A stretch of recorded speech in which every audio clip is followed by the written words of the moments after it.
Let's get started.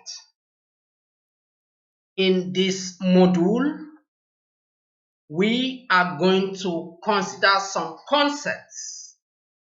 One of it is solar panel rating. What do we really mean by solar panel rating? In any vocation, there are ways we measure quantities. If we are talking about time, we know that we measure it in seconds. We can denote time by minutes, and we can denote time in hours. Those units help us communicate effectively in the industry. So, when you come to the solar industry, the solar panels are as well rated to help us communicate effectively. It is the rating of any solar panel that will help us understand how to configure it, how to connect it, and how to communicate when we are talking about a particular solar panel.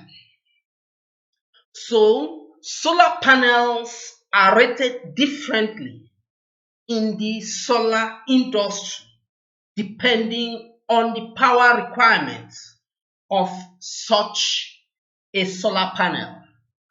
The manufacturers will sit down and think of the size of the solar panel they want to manufacture, and from there they will combine the cells. From the cells we have the module, and at the end of the day we have the solar panel. We talk about this in Solar Installation 101. So, in the solar industry, we have solar panels that are less than 50 watts.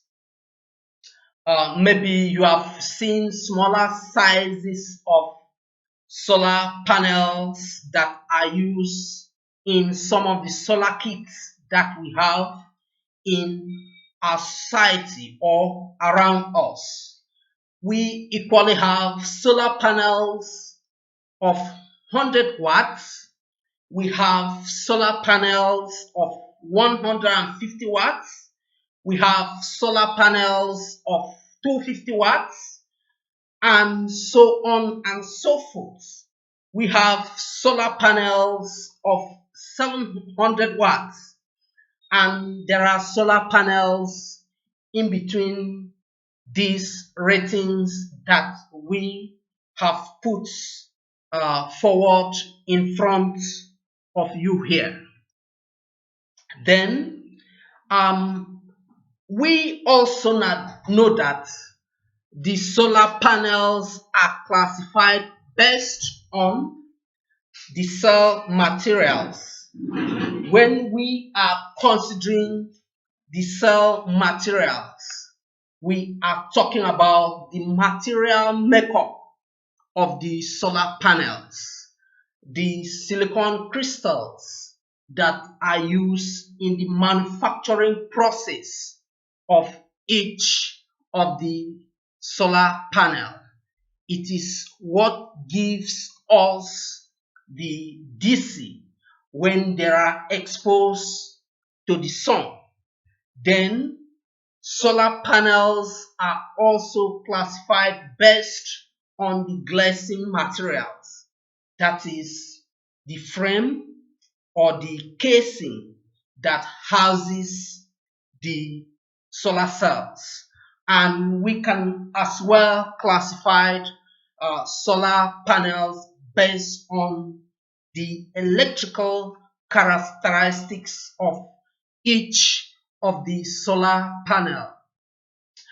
we will dwell more on the cell material of a particular solar panel, because it is the cell material that gives us the different types of solar panels that we have in the markets, including the monocrystalline solar panels, the polycrystalline solar panels, and the amorphous solar panels.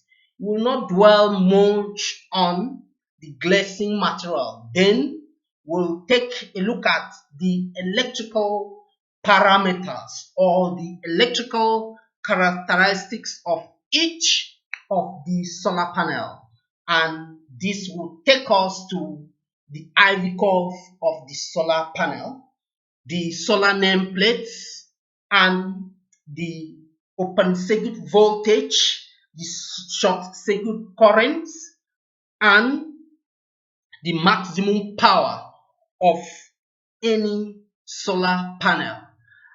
With an in-depth discussion of each of these concepts, you will be able to professionally classify the solar panel. We will as well take a look at the classification of solar panels based on the voltage. We have solar panels of 12 volts and solar panels of 24 volts. It is this voltage rating that will enable us know exactly how to configure each of the solar panel, and this will help us know how to combine the different solar components that will give us the solar system.